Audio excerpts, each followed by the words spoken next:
नमस्कार दोस्तों। आज की कहानी बहुत ही रोचक है। आज की कहानी का शीर्षक है भाग्य और परिश्रम की जीत।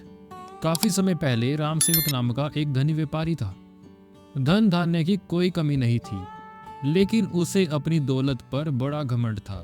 उसके 4 बेटे थे। एक दिन उसने चारों बेटों को बुलाकर घमंड से पूछा, बताओ तुम लोग किसके भाग्य का खाते हो? तीनों बड़े बेटे एक साथ बोले, पिताजी हम तो आपके भाग्य का ही खाते हैं। लेकिन सबसे छोटा बेटा वीरेंद्र शांत स्वर में बोला, पिताजी इस संसार में कोई भी व्यक्ति किसी और के भाग्य का खा ही नहीं सकता। हर किसी को अपने ही भाग्य का खाना पड़ता है।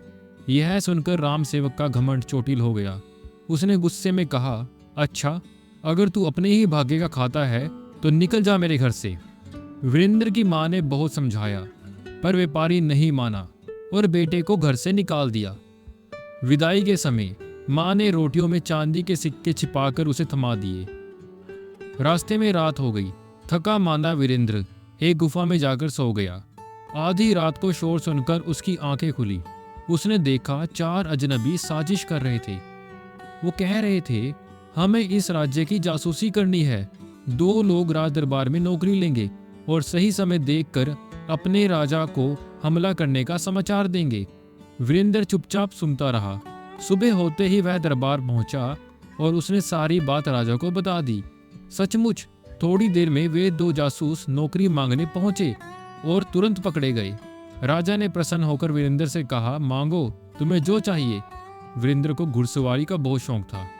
उसने एक घोड़ा मांग लिया और राजा ने खुशी खुशी दे भी दिया। यात्रा में एक दिन वीरेंद्र को एक बकरी का बच्चा मिला जो अपने झुंड से बिछड़ गया था।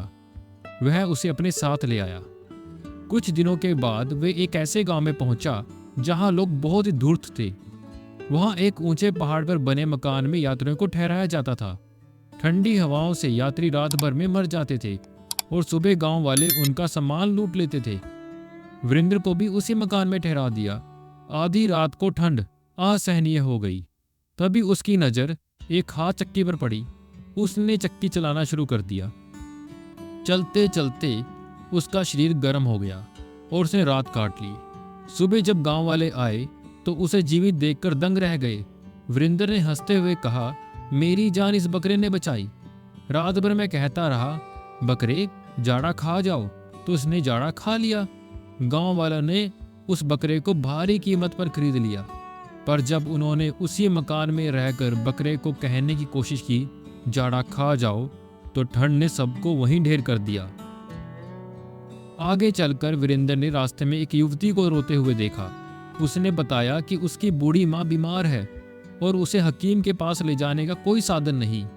वीरेंद्र ने उसे अपने घोड़े पर बिठाया और हकीम के पास ले गया। इलाज से बुजुर्ग महिला ठीक हो गई। आभारी होकर उस बुजुर्ग महिला ने अपनी बेटी का विवाह वीरेंद्र से करा दिया। कुछ समय के बाद वीरेंद्र अपनी पत्नी सहित अपने घर पहुंचा। उसने देखा कि पिता बूढ़े हो चुके थे और तीनों भाई निर्धनता में जी रहे थे। तब पिता राम सेवक की आंखें खुली। उन्होंने आंसू भरकर कहा, बेटा तूने सच कहा था। हर किसी को अपने ही भाग्य का खाना पड़ता है। दूसरों के भाग्य पर जीने वाले आखिर में खाली हाथ रह जाते हैं। वीरेंद्र ने उनके चरण छूकर कहा, हाँ पिताजी, परिश्रम और विवेक ही असली धन है। मैंने जो पाया अपने भाग्य और मेहनत से पाया, पर माँ के दिए हुए चांदी के सिक्के मेरे लिए सबसे बड़ा सहारा बने। राम सेवक समझ ना पाया, लेकिन माँ की आंखों में चमक थी। वह जानती थी कि असली भाग्य माँ की ममता और बेटे की मेहनत से ही बनता है। धन्यवाद दोस्तों।